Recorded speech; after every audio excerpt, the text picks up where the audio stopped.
Bom dia, boa tarde, boa noite. A hora que vocês forem assistir essa aula, hoje a gente vai trazer para vocês o conteúdo de genética molecular, a parte da composição química de todo o material genético que a gente tem nas nossas células. Só que antes a gente vai fazer uma retomada da aula anterior, quando eu pedi para vocês fazerem o cruzamento das características na primeira lei de Mendel, que é a coloração das ervilhas entre indivíduos heterozigotos da primeira geração com a cor amarela. Então, todo momento que a gente for fazer cruzamento de indivíduos pela lei de Mendel, pela genética mendeliana, a gente sempre tem que encontrar os pares que definem aquela característica. Nesse caso, a gente tem V amarelo e o V verde, ou Vzão, Vzinho. E quando a gente tem a formação dos gametas, existe uma separação desses pares. Então, no primeiro indivíduo, a gente tem a formação do par que indica a coloração. E para a formação do gameta, esse par vai ser dividido, sendo esse primeiro fator redirecionado para um gameta e o segundo fator redirecionado para um segundo gameta.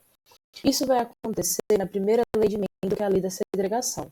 Então, essa lei fala que o par de fator se segrega, se separa na formação dos gametas. Mesma coisa no segundo indivíduo. O par que determina a característica vai se segregar, sendo um fator redirecionado para um gameta e o outro fator sendo redirecionado para outro gameta. E dessa forma, a gente tem a formação dos nossos gametas e podemos fazer agora o nosso cruzamento utilizando o quadro de Punnett. Então, do primeiro indivíduo, do primeiro gameta, pode fecundar o primeiro gameta do segundo indivíduo. Então, o gameta do V amarelo pode fecundar o gameta do V amarelo do segundo indivíduo, gerando, assim, a probabilidade de que a prole possa ter esse tipo de genótipo, 2 Vs de característica dominante, caracterizando uma probabilidade de existir aí um homozigoto dominante, certo? Se não acontecer, como a gente está lidando com um acaso e fazendo a contagem das probabilidades de fecundação, se esse primeiro gameta do primeiro indivíduo não fecundar o primeiro gameta do segundo indivíduo, existe uma probabilidade dele fecundar o segundo gameta. E dessa forma, se fecundar, vai haver o pareamento desses dois fatores e a gente vai ter esse resultado. A gente vai ter a probabilidade de um indivíduo heterozigoto. Se esse primeiro gameta do primeiro indivíduo não fecundar nenhum dos gametas do segundo indivíduo, não tem problema. Existe a probabilidade do segundo gameta fecundar. Então, a gente tem a probabilidade do segundo gameta do primeiro indivíduo fecundar o primeiro gameta do segundo indivíduo e gerar esse resultado. Existe a probabilidade, uma segunda probabilidade, de termos um indivíduo heterozigoto.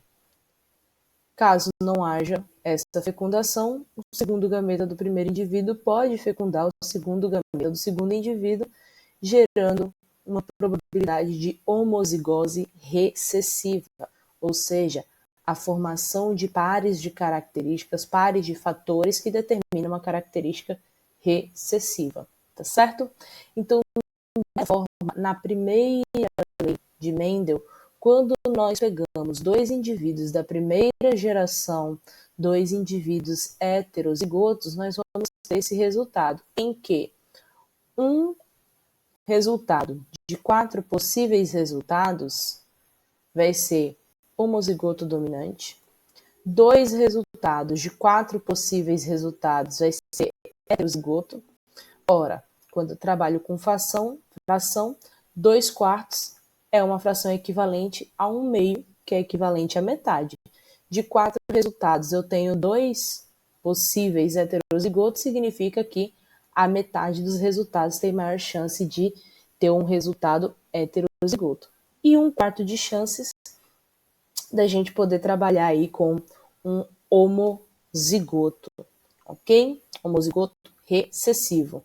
Quando a gente parte para os fenótipos, que é a determinação das características expressas, a gente vai ter 3/4 dos indivíduos expressando a característica dominante, que é a cor amarela, tá certo? Então, se eu tenho 4 possíveis resultados e eu for tratar em porcentagem, cada resultado desse é equivalente a 25% de chance. Ou seja, 25 mais 25 mais 25 dá 75% de chances de nascer uma prole com a característica dominante, que é a expressão da cor amarela, e 25% de chance de nascer com a característica recessiva, que é a cor verde, tá certo? Se a gente determinar que essa planta de ervilha, cruzando com a outra, deram 100 indivíduos da sua prole, 75 deles apresentam a cor dominante e 25 vão apresentar a cor recessiva, ok? Então, resultado da primeira lei de Mendel que eu deixei para vocês fazerem em casa. Na segunda lei de Mendel, a gente vai relembrar o passo a passo para que a gente possa fazer o cruzamento pelo quadro de Punnett. Então, a segunda lei de Mendel, ela fala da segregação independente dos fatores. Quando a gente apresenta os pares de fatores com características diferentes, certo? Então, aqui a gente vai ter um par para característica de coloração, outro para característica de rugosidade, certo? Primeiro passo para a lei de Mendel, que é quando a gente analisa mais de uma característica ao mesmo tempo, é identificar os pares de fatores. Após eu identificar os pares, como é que eu vou identificar os pares, professora? Tem que ser a mesma letra. Pode ser uma maiúscula e uma minúscula, as duas maiúsculas ou as duas minúsculas. Se a gente tem um par com a mesma letra, a gente tem o par de fatores. E é esse par de fator, pela lei de Mendel, pela primeira lei de Mendel, já que a gente vai estar focando agora só em um par, ele ocorre uma divisão. A gente identifica o segundo par de fatores, que vai determinar uma segunda característica. E ele também vai sofrer a segregação para a formação dos gametas, tá certo? Então, nesse momento, é o momento que a gente precisa de muita atenção. Por quê? Quando a gente faz a segregação dos pares de fatores, lá na primeira lei de Mendel, a gente viu que o primeiro fator ele vai ser realocado para um gameta, que vai ser um desses quadradinhos. Só que como a gente está lidando com duas características, significa que esse segundo par também vai ser realocado para a formação do gameta. Então, quando a gente faz essa separação, a gente tem que entender as probabilidades de um fator do primeiro par ser realocado com os fatores do segundo par. Então, quando a gente fala em realocação de um fator para a formação de um gameta, o primeiro fator do primeiro par ele pode ser realocado com o primeiro fator do segundo par, originando assim um gameta que vai possuir metade do par de fatores que determina a cor, metade do par de fatores que determina rugosidade. Se isso não acontecer, existe a possibilidade do primeiro fator ser realocado com um segundo fator, gerando assim um gameta que vai apresentar metade do par de fator de coloração e metade do par de fator da rugosidade. Se isso não acontecer, pode ser que a gente forme o gameta com o segundo par do fator da coloração com o primeiro par do fator da rugosidade, formando um gameta com essa característica, com essa carga genética. Se não acontecer dessa forma, se o segundo par do primeiro fator, segundo fator do primeiro par não conseguir ser realocado com o primeiro fator do segundo par, ele pode ser realocado com o segundo fator do segundo par, gerando um gameta com essa última característica, certo? Terminando a possibilidade de realocação desses indivíduos, a gente passa para o segundo indivíduo, em que vai ser o mesmo passo a passo. Identifica o primeiro par de característica e faz a segregação. Identifica o segundo par de característica e faz a segregação. Nesse momento, a gente vai fazer a realocação de cada fator para um gameta diferente, calculando a probabilidade dele ser realocado com um do fator do segundo par. Então, o primeiro fator do primeiro par pode ser realocado com o primeiro fator do segundo par, me dando essa constituição do primeiro gameta. Ou pode ser realocado com o segundo fator do segundo par, me gerando esse segundo gameta. O segundo fator do primeiro par também vai ser realocado para outra célula, podendo ser realocado com o primeiro par, gerando essa característica do gameta, ou pode ser realocado com o segundo par, gerando essa característica de um quarto gameta, certo? Então, essas são as probabilidades de formação de gametas. Significa que ele vai formar 4 gametas dessa forma? Não. Significa que cada vez que ele for formar um gameta, ele vai ter essas 4 probabilidades. 25% de chance do gameta ser formado desse jeito, 25% de chance do gameta ser formado desse jeito, desse jeito, desse jeito.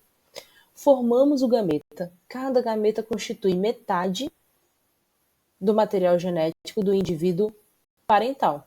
Se eu tenho um par de V, cada gameta vai conter um V. Se eu tenho um par de R, cada gameta vai conter um R, certo? E agora o cruzamento de Punnett.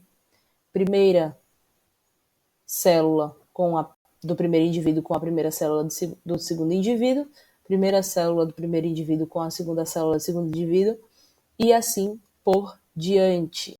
Então a gente faz aí primeira tentativa de cruzamento. Se acontecer a fecundação dessa primeira célula do primeiro indivíduo com o primeiro gameta do segundo indivíduo, o nosso resultado vai ser esse.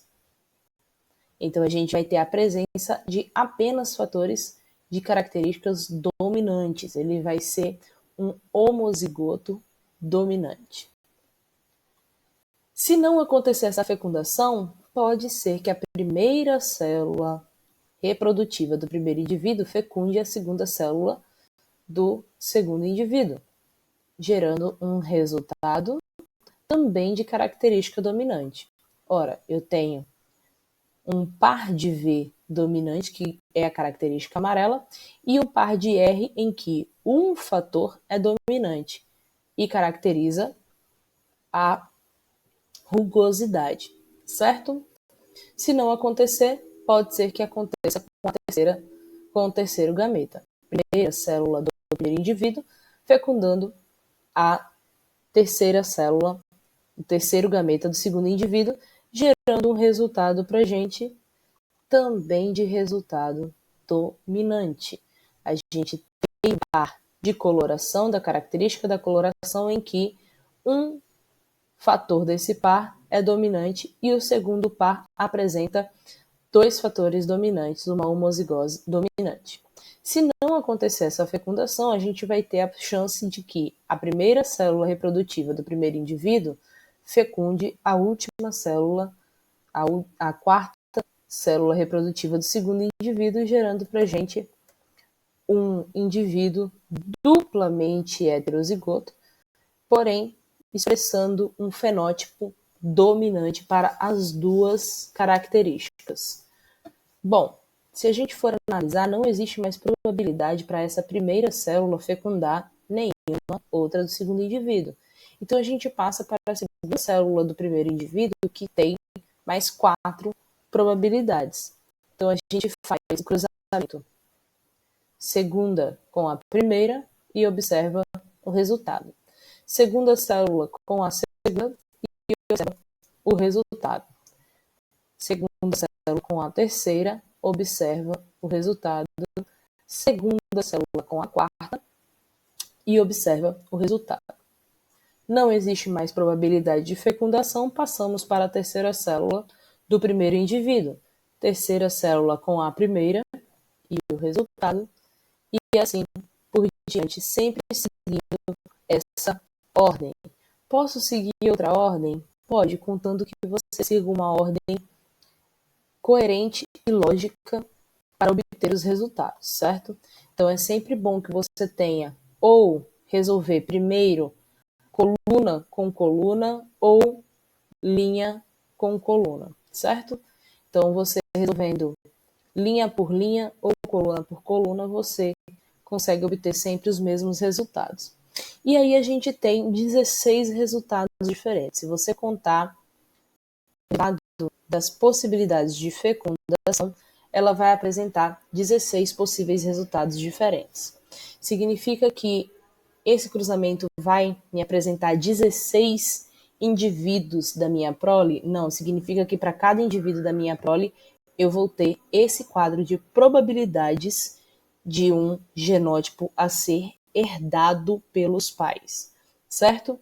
Então, nesse caso, na segunda lei de Mendel, ele traz a segregação independente dos fatores, que é que no primeiro fator, no primeiro par de fatores, os meus fatores eles vão ser segregados independente do segundo.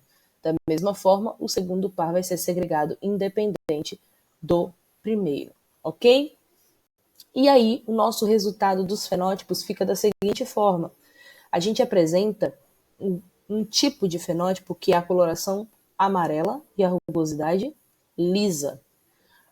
Ora, reparem bem em como eu coloquei o genótipo que vai representar a coloração amarela e a rugosidade lisa. Eu coloquei um V maiúsculo e um traço, e um R maiúsculo e um traço. Por que isso?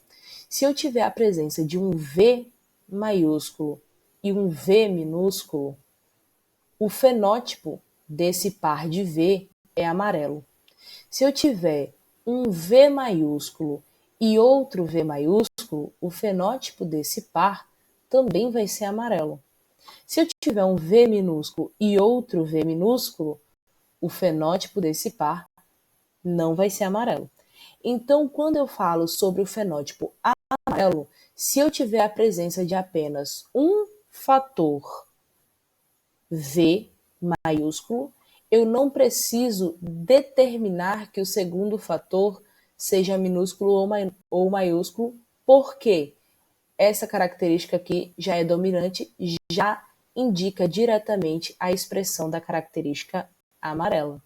Mesma coisa vai acontecer na característica de rugosidade.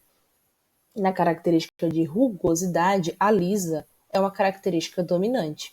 Então, se eu tiver um R minúsculo ou um R maiúsculo, não vai fazer diferença porque a presença de apenas um R maiúsculo já determina, caracteriza lisa. A professora quer dizer, então, que se o indivíduo ele herdar apenas um R, ele vai expressar característica lisa? Não.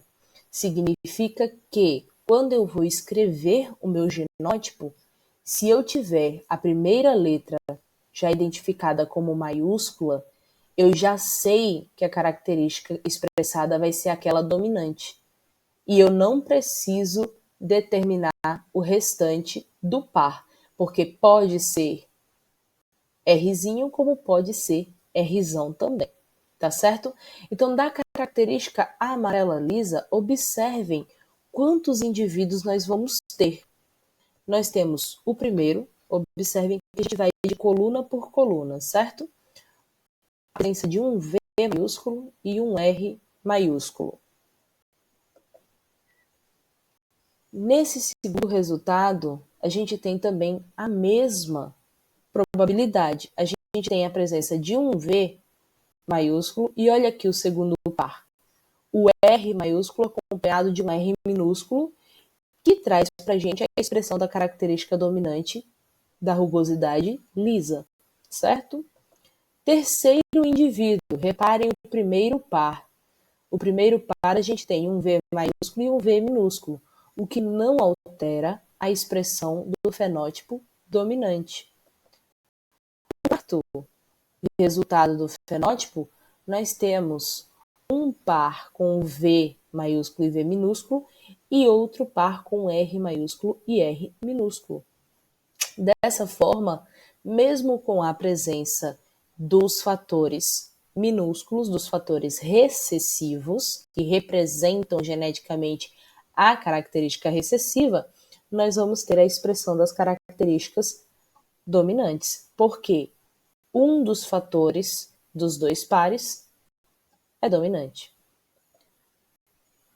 Um quinto resultado, que vai expressar as duas características dominantes. Um sexto resultado, que vai expressar também a característica dominante, as duas características dominantes. Um sétimo resultado, que vai expressar as duas características dominantes. Um oitavo resultado, que expressa as duas características dominantes. E um nono resultado, que apresenta também as duas características dominantes.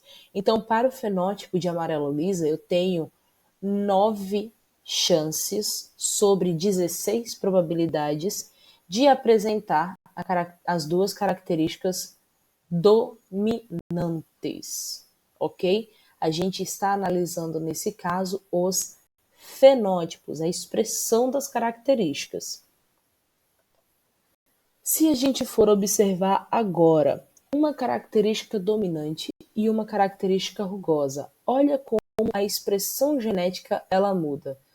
A primeira característica é a amarela, então ela precisa ter a presença só de um V maiúsculo, enquanto que a segunda característica é rugosa, é uma característica recessiva, precisa ter os dois R's minúsculos, porque a característica recessiva só é expressa com o par de fatores recessivos.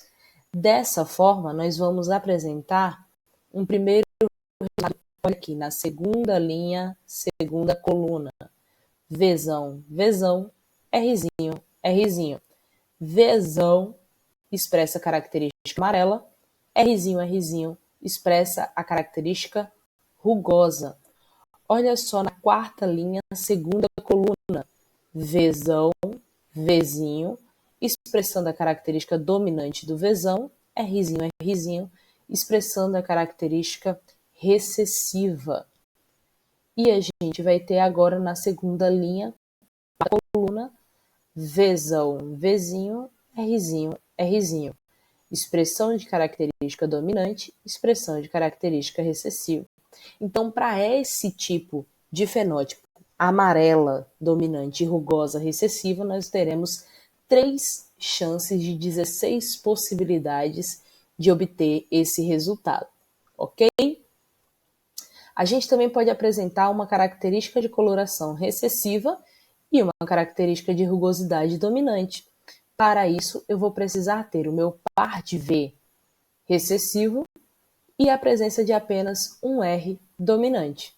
Então, a gente observa esse primeiro resultado na terceira linha, terceira coluna, com Vzinho, Vzinho, Rzão, Rzão. A gente tem quarta linha, terceira coluna, Vzinho, Vzinho, Rzão, Rzinho. E teremos aí terceira linha, quarta coluna, Vzinho, Vzinho, Rzão, Rzinho. Então, a gente apresenta o primeiro par recessivo e o segundo par com a presença de apenas um R dominante apenas, já é a característica dominante, já expressa a característica dominante. E nós podemos ter um quarto fenótipo, que seria as duas características recessivas, então eu teria que apresentar os dois pares de letras minúsculas, que a gente tem aqui na quarta linha, quarta coluna. Apenas uma chance entre 16 possíveis resultados. Dessa forma, a gente vai apresentar aquela proporção que Mendel ofereceu para a gente de 9 para 3, para 3, para 1, ok? Então, dessa forma, a gente resolve aí as questões que eu deixei da aula passada para vocês. E entrando agora diretamente na genética molecular, a gente vai ter 5 principais pontos para poder tratar com vocês. A gente vai falar um pouco sobre a história da descoberta de toda a estrutura do DNA, desde as suas moléculas e átomos até a sua estrutura física. A gente vai falar sobre a estrutura molecular, como é formado toda essa estrutura que está diretamente atrelada à parte de história. A gente vai falar da principal função do porquê existe a genética, o que é o gene e o que é que significa esse material genético, que é a parte de síntese proteica.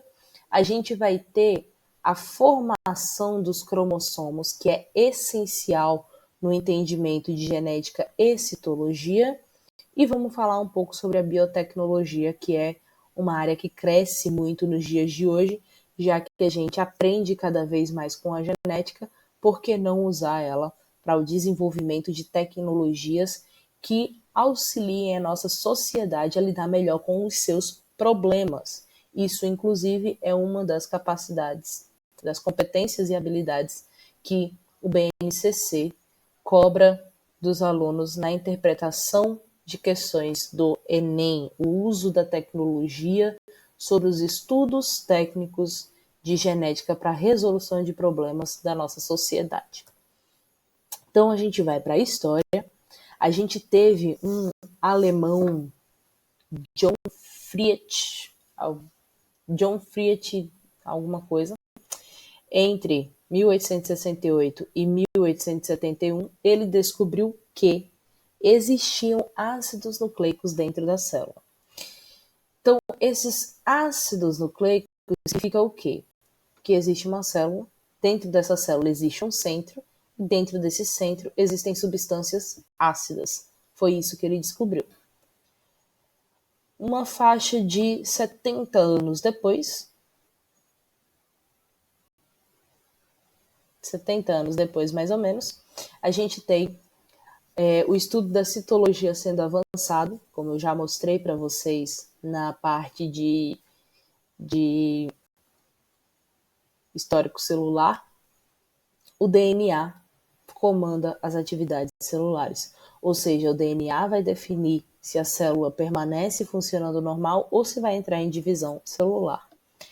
E em 1953, 80 anos após a descoberta dos ácidos nucleicos, eles descobriram que esses ácidos nucleicos eles apresentam uma estrutura que é o DNA e o RNA. A gente vai aprender a diferença de um para o outro na parte de síntese proteica, ok? Então, essa é a parte da história da descoberta. E conforme eles descobriram tudo isso, a gente passa a ter a estrutura, a formação da estrutura molecular dos ácidos nucleicos. Então, o primeiro momento que a gente precisa entender é o que é os nucleotídeos. Os nucleotídeos são as unidades básicas que formam os ácidos nucleicos. Imaginem vocês uma parede, certo? Essa parede é formada por uma unidade básica. A gente tem os tijolos e o que liga um tijolo no outro, que é o cimento. Nos nosso DNA e RNA, a gente vai ter como tijolos os nucleotídeos e o que liga um nucleotídeo no outro vão ser as ligações químicas, certo? Então, esse nucleotídeo ele é formado por 3 importantes partes.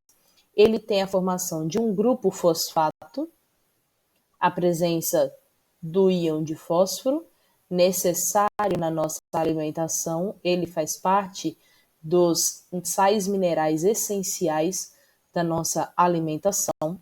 Por quê? Porque ele constitui ácidos nucleicos que ajudam na constituição do nosso DNA.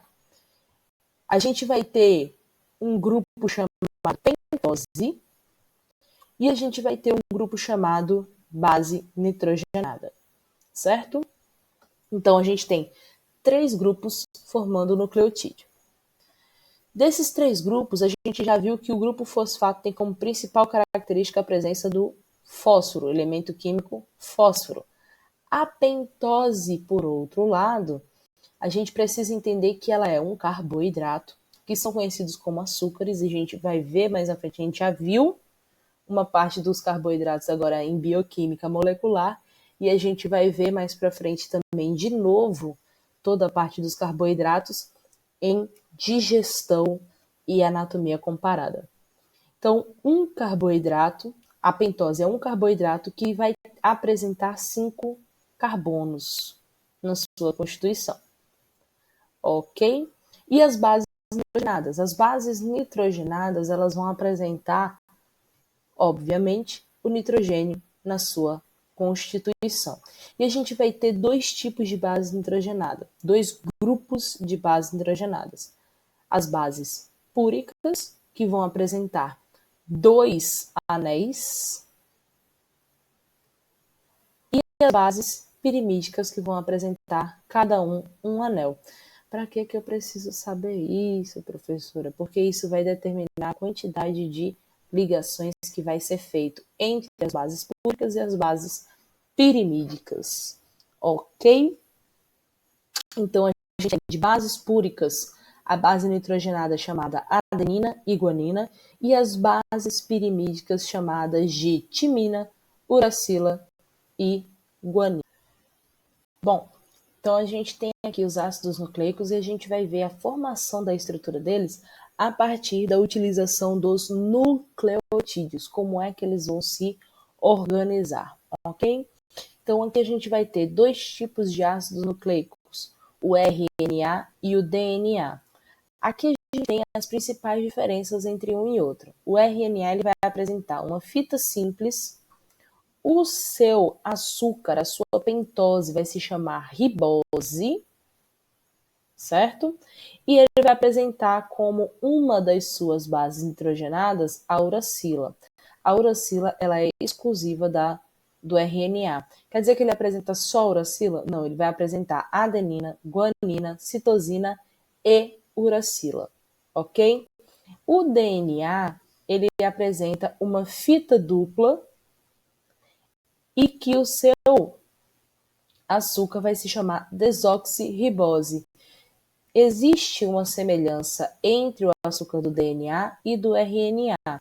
Ambos são pentoses, porém o do DNA perde um oxigênio, ele é desoxidado, ok? E a sua base exclusiva é a timina. Significa que vai ter só timina? Não. Significa que ele vai apresentar adenina, timina, citosina, guanina como bases nitrogenadas na sua composição. Um outro fator que a gente precisa entender bem, se vocês observarem bem as colorações que a gente tem aqui na fita de DNA, é que nós sempre temos a ligação adenina com timina e citosina com guanina. As ligações sempre vão acontecer entre essas bases pelo DNA.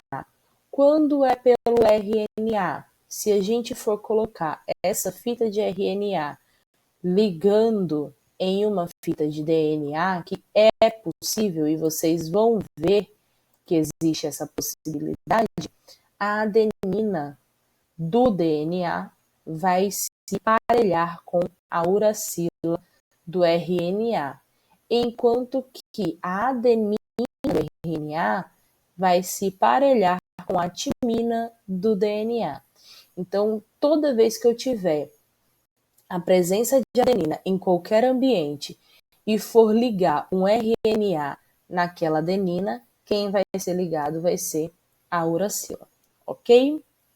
Então, aí a gente tem a formação da estrutura das bases nitrogenadas dos nucleotídeos nos ácidos nucleicos. A gente vai ter também, nesse momento, uma observação da síntese proteica. O material genético ele é um código que vai determinar quais são as características que nós vamos apresentar ao longo da vida, certo? Então, qual é a principal função desse material genético para com a apresentação dessas características? A síntese proteica. Então, tudo que existe no nosso corpo, todas as características que vocês apresentam, que eu apresento, é uma síntese proteica. Se eu tenho um dedo de uma mão maior que o outro, é uma proteína que está determinando isso. Se eu tenho olhos castanhos, a gente tem uma proteína determinando isso. Cabelos lisos ou cabelos cacheados ou cabelos crespos, a gente tem proteínas determinando essas estruturas.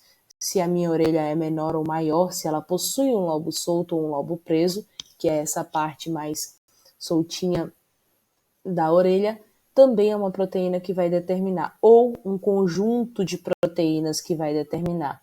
Se eu produzo maior quantidade de carboidratos ou menor quantidade de carboidratos, é um conjunto de proteínas que vai determinar. Se eu faço uma produção a mais de insulina ou não, caracterizando uma diabetes, a gente também vai ter aí um conjunto de proteínas que vai determinar isso. E esse conjunto de proteína que determina a existência dessas características só é produzido porque existe uma receita dessa produção armazenada no nosso DNA. E o RNA ele é um intermediário entre esse código e o surgimento dessas proteínas que determinam essas características.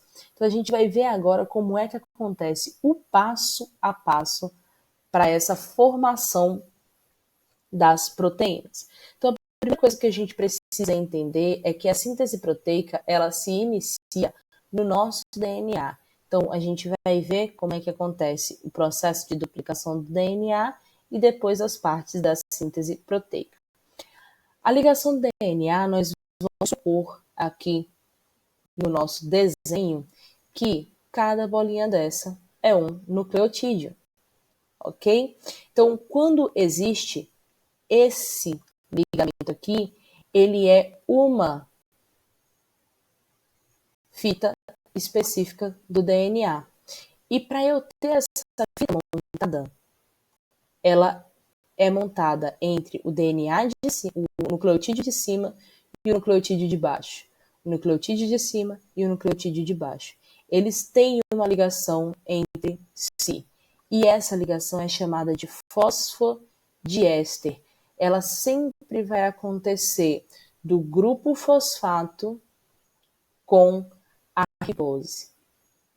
Aí a ribose desse nucleotídeo se liga com o grupo fosfato desse nucleotídeo, que está ligado à ribose, ok? E essa ligação entre fosfatos e pentose, nesse caso aqui não é ribose, é desoxirribose. A ligação entre esses nucleotídeos de mesma fita, na mesma fita, se chama ligação fosfodiéster, ok?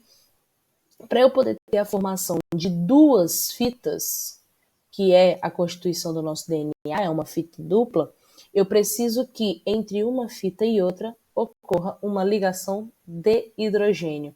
E essa ligação de hidrogênio vai ocorrer através das uniões das bases nitrogenadas das fitas diferentes. Então, se eu tenho nesse nucleotídeo a presença de uma base nitrogenada adenina, ela vai formar uma ligação de hidrogênio com a base nitrogenada timina. Se eu tenho uma base nitrogenada guanina, ela vai formar a ligação com a base nitrogenada da outra fita do tipo guanina, ok?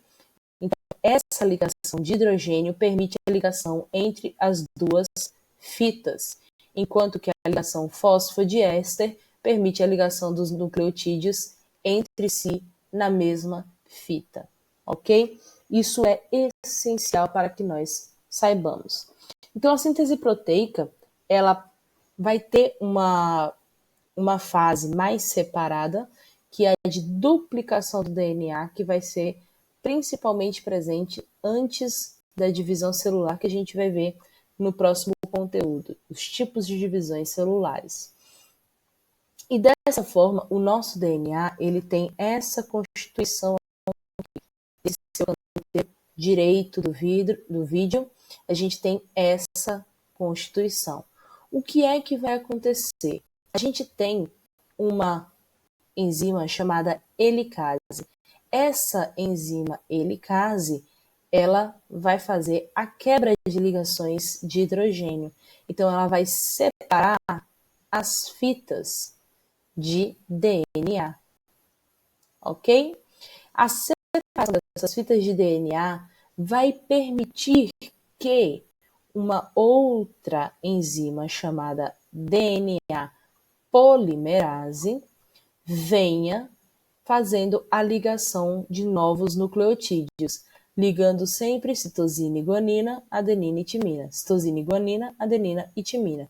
Por que a presença da timina nesse caso? Porque a gente está falando na produção de uma nova molécula de DNA, ok? Então, esse tipo de duplicação, ele chama-se duplicação semiconservativa. Ora, por quê? Olha aqui no canto direito da tela. A gente tem um DNA de fita dupla e vai passar a ter dois DNAs com fitas duplas em que uma fita do novo DNA ela é herdada do DNA original. Uma fita desse segundo novo DNA é herdada do DNA original. Isso caracteriza a teoria de semiconservativa da duplicação do DNA.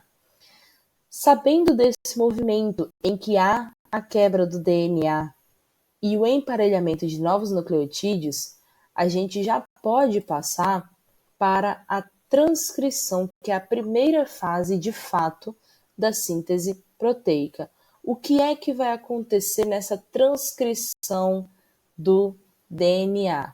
Vai existir a quebra da molécula, o emparelhamento de novos nucleotídeos, porém, agora a gente não vai ter mais a adenina do DNA se ligando à timina de outro DNA, e sim a gente vai ter a adenina de um DNA se ligando à timina, à uracila de um RNA.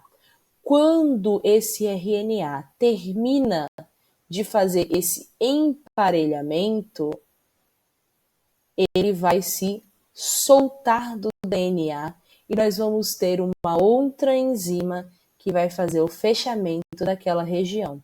Então, na transcrição, o primeiro momento que vai acontecer é qual? Quebra das pontes de hidrogênio. Segundo momento, emparelhamento dos nucleotídeos, formando uma fita de RNA. Terceiro momento, desemparelhamento desses nucleotídeos. E quarto momento, fechamento da fita do DNA. Esse é o momento de transcrição. Quando a gente faz essa nova fita de DNA, a nova fita de RNA, perdão, a partir do nosso DNA, a gente tem a formação de um RNA do tipo mensageiro. Esse M significa RNA mensageiro, ok? Todo mundo? Então, esse RNA mensageiro, ele é um clone, uma transcrição daquela região de DNA. Ele foi transcrito a partir da região do DNA. E esse código que está aqui transcrito vai ser transportado do núcleo para o citoplasma, onde esse RNA mensageiro vai se encontrar com o ribossomo, ok? O ribossomo, ele é uma estrutura presente em todos os tipos de célula, exatamente porque ele participa diretamente nesse processo da síntese proteica. E para a gente poder produzir os ribossomos, a gente precisa ter um RNA dentro dele. Ele precisa ter esse material genético. O RNA também é material genético porque ele contém os nucleotídeos, que são estruturas de ácidos nucleicos, certo? Então, a partir do momento em que o RNA mensageiro chega no citosol, a gente parte para a segunda fase da síntese proteica, certo? Antes da segunda fase, a gente vai ter aqui os introns, exons e os splicings. O DNA ele tem regiões em que vai ser compostas de códigos que vão ser traduzidos em proteínas, e regiões compostas em códigos que não vão ser traduzidos em proteínas, certo? Então, os exons, eles são as regiões que vão ser traduzidas e os introns vão ser as regiões que não vão ser traduzidas. Então, o que acontece na hora de fazer a transcrição? O DNA ele vai determinar que a transcrição vai acontecer dessa ponta até essa. Isso significa que o RNA vai ser montado tanto na parte de introns quanto na parte de exons. Ele vai seguir essa sequência. E na hora de ser enviado para o citoplasma, ele passa pelo processo de splicing, que vai ser esse processo da tradução, em que existe a seleção só das regiões que serão traduzidas. Você vai ter o corte e a exclusão dessas regiões que não possuem a tradução. Ok? Então, na formação do RNA mensageiro, o primeiro momento da transcrição é transcrito todas as regiões, as traduzidas e as que não são traduzidas. Depois, esse RNA ele passa pelo processo de splicing, que vai fazer o corte das regiões que não são traduzidas, permanecendo um RNA mensageiro só com a região funcional que a gente precisa do RNA. Tá certo? Então, a tradução nesse momento, a gente tem, olha só aqui, DNA e o RNA sendo produzido, passou pelo processo de splicing, formação do RNA mensageiro, ele faz a migração para o citosol, citoplasma. Nesse momento aqui, ele vai se acoplar com o ribossomo. O ribossomo ele é dividido em duas partes, tá? E no momento em que ele sofre esse acoplamento com o ribossomo, a gente vai ter a participação de um RNA transportador. Esse RNA transportador, ele é ligado e ele tem uma maior facilidade, uma maior eletronegatividade de ligação com os nucleotídeos que se encontram soltos no citoplasma. Então, dessa forma, quando a gente tem o RNA mensageiro formado, esse RNA transportador, ele vai se acoplar no RNA mensageiro junto com o ribossomo e fazer a ligação peptídica entre os aminoácidos, tá certo? Então, o que acontece? Nosso RNA mensageiro, ele tem uma sequência de bases nitrogenadas, enquanto que o RNA transportador, ele traz uma sequência de 3 bases nitrogenadas, que é o que a gente vai chamar de trincas, certo? Dessa forma, toda vez que o RNA se acoplar no RNA mensageiro, que o RNA transportador se acoplar no RNA mensageiro, vai existir o acoplamento a cada 3 sequências de bases nitrogenadas. Então, no RNA mensageiro, a gente vai ter a cada 3 sequências de bases nitrogenadas sendo definida como códon. Essa imagem aqui, o códon está escrito em outra língua, tá certo? Não é codão, é códon. E a gente vai ter no RNA mensageiro cada 3 sequências de bases nitrogenadas sendo determinadas como anticódon. Quando ocorre esse emparelhamento, há a produção de um aminoácido novo. E esse aminoácido ele vai sofrendo ligação entre um e outro. Essa ligação é chamada de ligação peptídica e a gente tem a formação das proteínas, ok? Então esse é o processo de síntese proteica. Essa proteína ela pode ter função de formação de uma estrutura, por exemplo, queratina. Queratina ela é uma proteína que a gente apresenta tanto nas células da epiderme quanto na unha, nos cabelos. A gente pode ter ela como função hormonal, como é a insulina. A gente pode ter ela de função energética e outras várias funções que as proteínas elas trazem para a gente. A gente tem proteínas de pigmentação, como é a melanina, por exemplo. Então, a produção dessa proteína ela é determinada diretamente pelo DNA, por esse código genético que acontece. E é que a gente veio aprendendo. A partir do descobrimento da estrutura do DNA e dos ácidos nucleicos, a gente pôde descobrir toda esse movimento molecular que fala exatamente o que Mendel já dizia 100 anos antes da descoberta da genética molecular, que existe um par de fator que você vai ser determinado a partir da herança de característica dos pais. Como é que a gente vai representar, como é que a gente vai produzir essa característica? Através do processo de síntese proteica, ok?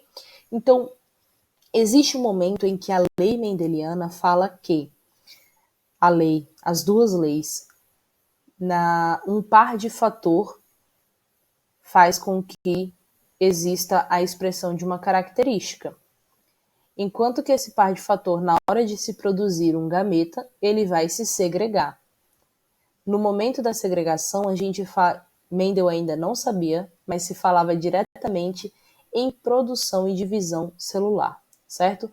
A divisão celular que ele fala é do tipo meiose, e tanto a divisão celular mitose como meiose, elas vão sofrer a divisão com o seu material genético apresentando uma estrutura nova.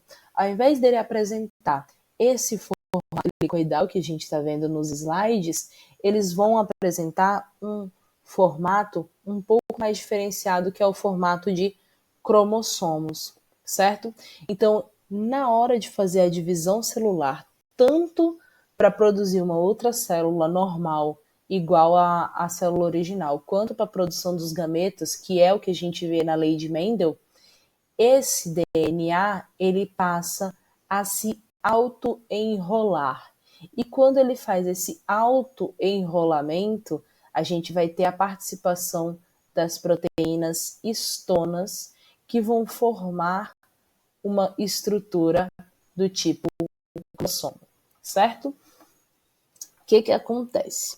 A formação desse cromossomo nada mais é do que o DNA totalmente condensado. Porque quando eu vou fazer a divisão das células, eu preciso garantir que o material genético que vai ficar nessa nova célula seja idêntico ou o necessário, no caso da meiose, para essa célula. E quando eu faço esse movimento de divisão, se eu tiver o DNA solto dessa forma de dupla fita, eu corro o risco de perder um pedaço desse material genético e não conseguir passar para a minha próxima célula, para a minha prole, né, para a geração seguinte, o meu material genético completo, certo? Então, faz-se esse processo de enrolamento, que é a condensação do material genético, produção de cromossomo, para garantir que na divisão celular haja uma conservação desse material genético, não haja nenhuma perda de fragmentos. E aqui a gente tem a formação de um cromossomo simples, certo? Esse daqui é um cromossomo, é aquele DNA todo enrolado. Quando existe a divisão celular dos dois tipos, meiose e mitose, a gente tem a duplicação desses cromossomos. E quando a gente apresenta a duplicação desses cromossomos, a gente vai ter cromossomos homólogos, certo? Cromossomos homólogos não. Cromossomo duplicado, que vai ter cada perninha dessa, vira uma cromátide irmã, ou um cromossomo duplicado, que é formado por dois cromossomos simples. Então, nesse desenho aqui, quando a gente vê essa formaçãozinha de X do cromossomo, significa que uma perna é formada de um cromossomo simples e a outra perna é formada de outro cromossomo simples, ok? Então, só para a gente poder ter essa determinação bem especificada. E as regiões desses cromossomos são formados de genes. Então, o gene, ele não é uma coisa muito específica, ele é uma região do material genético que é capaz de traduzir uma informação. Por exemplo, quando eu vou fazer o processo de tradução da insulina, eu faço todo esse processo. Transcrição, essa região do DNA que eu abri aqui, ela contém o código que vai traduzir em uma proteína que vai ser a insulina. Então, essa região do meu material genético é onde eu encontro o gene que determina a produção de proteína, certo? Se a gente tiver, por exemplo, o gene que vai produzir cabelo cacheado, então vai ser uma outra região que vai ter a sequência de nucleotídeos que vai determinar a produção do cabelo cacheado, certo? Então o gene, ele é uma localização do material genético que possui a sequência de bases nitrogenadas suficientes que codificam a produção de uma certa proteína ou de um conjunto de proteína. Ok? Quando você duplica um cromossomo simples, você duplica também a região que aquele gene vai apresentar. E aí, a gente passa para uma nova descoberta. Sabendo dessa estrutura do cromossomo, a gente observa que um cromossomo apresenta mais de um gene. A segunda lei de Mendel, ela falava da seguinte forma: eu tenho um cromossomo com um gene, que é, para Mendel, é um fator que determina aquela característica, que quando ele está em par, ele determina aquela característica. Então, um par de fatores determinantes de uma característica. E o outro par de fatores determinante da mesma característica, certo? Essa concepção é a concepção que a gente está vendo na segunda lei de Mendel. Um par para a primeira característica e um par para a segunda característica. De acordo com a segunda lei de Mendel, na formação dos gametas, esse par vai se segregar, esse fator aqui vai produzir uma célula reprodutiva, certo? Esse fator vai produzir outra célula reprodutiva. O segundo par, ele também se segrega. Eita, tô dando spoiler. O segundo par também vai se segregar e vai produzir células reprodutivas. Só que essa célula reprodutiva, ela pode apresentar esse primeiro fator do primeiro par com o primeiro fator do segundo par, ou essa célula, esse primeiro fator do primeiro par com o segundo fator do segundo par.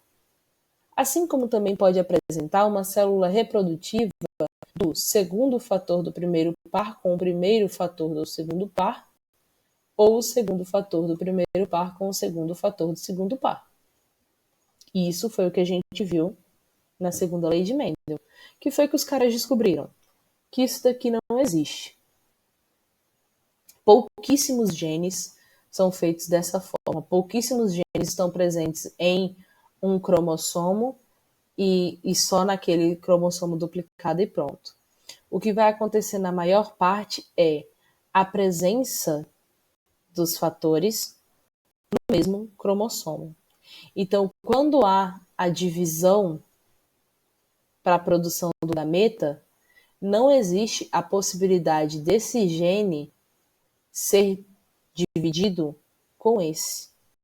Quer dizer, não existe a possibilidade desse fator ser dividido com esse. Então, o que ele está dizendo aqui? Que essa nova descoberta faz com que esse gene, o primeiro fator do primeiro par, esteja ligado com o primeiro fator do segundo par, nesse exemplo. E o segundo fator do primeiro par esteja ligado com o segundo fator do primeiro par. Dessa forma, a gente não tem a possibilidade de um ser dividido com o outro, certo? Então, essa é o que a gente chama de terceira lei de Mendel, que é a lei do linkage. A terceira lei de Mendel, ela não foi descoberta por Mendel, ela foi descoberta depois que a gente começou a fazer o estudo da estrutura molecular do DNA e apresentou, através de experimentos, esse tipo de divisão. Foi determinada a característica que o par de fatores A, da letra A, determina, e a característica do par de fatores que a letra B determina, e percebeu-se que os gametas sempre formavam esse conjunto, A, Azão e Bzão, Azinho e Bzinho. Isso significa que não há uma variação de combinação. O Azão não pode se combinar com o Bzinho, nem o Azinho pode se combinar com o Bzão. Dessa forma, eles estão obrigatoriamente ligados um com os outros, tá certo? E aí a gente traz o conteúdo da biotecnologia. O que é que essa descoberta toda faz com que a gente possa resolver algum dos problemas? Então vamos trabalhar dentro da biotecnologia duas áreas. Engenharia genética, que é quando você tem a manipulação da genética descoberta nos seres vivos, e o funcionamento dessa manipulação para a resolução dos problemas. Esse funcionamento só vai ser autorizado se ele seguir uma ética dentro da nossa sociedade, que é onde entra o nosso conteúdo de bioética, ok? Então a bioética é uma ciência que vai determinar se o estudo das ciências dos seres vivos pode ser usado na resolução dos problemas da sociedade ou não. Então a história, para que começasse a ter a manipulação genética, começou lá nos estudos de citologia, quando eles observaram tipos de reprodução dos vírus e das bactérias. Então, o que foi que eles representaram? Aqui na reprodução dos vírus, a gente tem dois tipos de reprodução, mas elas vão significar a mesma coisa. O vírus, ele se acopla em uma célula, libera o seu material genético dentro dessa célula. Esse material genético, ele vai se ligar ao material genético da célula hospedeira e vai produzir as novas proteínas do vírus. Então, o que é que o vírus está fazendo aqui? Ele está usando o material genético da célula hospedeira para duplicar o seu material genético. Ele está fazendo uma manipulação genética, tá certo? E eles observaram também, através das reproduções das bactérias, que elas sempre vão fazer uma reprodução assexuada com uma alta atividade de duplicação do seu material genético. Observando isso, o que foi que eles descobriram? Ora, o que eu posso fazer com esses dois aprendizados que eu tenho? Eu vou pegar um vírus, vou tirar o material genético desse vírus, vou colocar uma sequência de material genético que eu quero, que vai produzir, que tem os genes que eu preciso para produzir a característica que eu quero, vou introduzir na estrutura do vírus e vou fazer ele entrar nessa célula hospedeira. O que o vírus faz? Libera o material genético se acopla, o material genético viral se acopla ao material genético da célula, e essa célula hospedeira, que no caso do nosso exemplo aqui é uma célula bacteriana, começa a se dividir em alta velocidade, produzindo aquelas proteínas que você queria produzir. Então a gente manipulou geneticamente um vírus e uma bactéria para aumentar a produção de uma característica que a gente precisa, certo? Dessa forma, utilizando esse tipo de conhecimento, se observou que a gente pode fazer manipulação genética de alguns alimentos. Então, os salgadinhos que têm base de milho, como pipos, cheetos, bocos, fandangos, cebolitos, são alimentos transgênicos. O que é que eles fizeram? Pegaram o alimento, que é a matéria-prima da produção desse tipo de produto, manipularam geneticamente através desse mecanismo que eu mostrei para vocês agora, a aplicação de um material genético dentro de um vírus e a reprodução em excesso, e começaram a mudar. Começaram a produzir, por exemplo, esses salgadinhos são à base de milho, começaram a produzir espigas com milhos maiores, espigas maiores, certo? Mais resistentes às doenças e assim por diante. A gente também tem na aplicação da genética, quando a gente faz esse tipo de manipulação de introduzir um material genético no vírus e fazer com que ele haja uma alta replicação, eu produzo maior quantidade de um fragmento do material genético que eu quero estudar.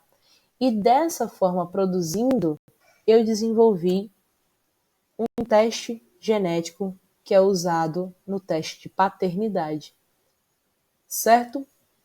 Então, esse teste de paternidade ele vai determinar as regiões daquele material genético que existe na criança, as regiões que existem na mãe e as regiões que têm compatibilidade com os possíveis pais. Dessa forma, eu também consigo aplicar esse mesmo teste de paternidade na medicina forense, na ciência forense, quando eu tenho a suspeita de um envolvimento de uma pessoa em algo que deixou ali como prova um sangue ou um pedaço de material biológico, como estupros, por exemplo, quando você faz a análise do material do sêmen coletado na pessoa que foi estuprada, na vítima que foi estuprada, e aí você faz esse exame para poder determinar a compatibilidade genética e saber quem é mais provável que tenha cometido aquele crime, ok? Então essas são as nossas aplicações. A gente faz a resolução de problemas. Então a gente tem hoje no Brasil uma plantação vasta de sojas que são geneticamente modificadas. E para a gente poder fazer essa introdução desses mecanismos, a gente precisa ter um conselho determinando se a utilização dessas técnicas de manipulação genética elas podem servir para a resolução de alguns problemas. Então, a gente viu, por exemplo, um teste de paternidade resolveu muita situação na obrigação do pai de uma criança ter que pagar pensão e assumir a responsabilidade sobre aquele menor. A gente viu a aplicação desse teste de paternidade também na determinação de suspeitos de um crime. A gente tem a funcionalidade da manipulação genética para a determinação, por exemplo, de aumentar a produção de plantas e melhorar a resistência dessas plantas com algumas doenças. Porém, existem algumas questões que esses conselhos precisam trabalhar, como, por exemplo, o exame genético sendo exigido por planos de saúde para poder determinar a predisposição da doença e dizer você tem condições de pagar ou você não tem, aumentar ou diminuir o preço. Por exemplo, pegar um exame genético de uma pessoa de 20 anos e descobrir que ela tem predisposição a desenvolver uma doença cardíaca mais cedo e aumentar o preço ou não aceitar essa pessoa devido a esse exame, porque sairia caro para eles pela quantidade de tempo que aquela pessoa pagaria o plano de saúde. Isso é um problema que o Conselho de Bioética precisa determinar se pode ser usado esse tipo de exame genético ou não. Outra questão é o exame genético em países que têm a legalização do aborto e permitir esse exame nas consultas pré-natais. Se for determinado que aquela criança vai desenvolver uma doença e permitir uma maior facilidade da prática do aborto por conta disso. Isso também é uma questão que é determinado através da bioética. Não é um conjunto de bioética internacional. Nessas determinações vai acontecer de país para país.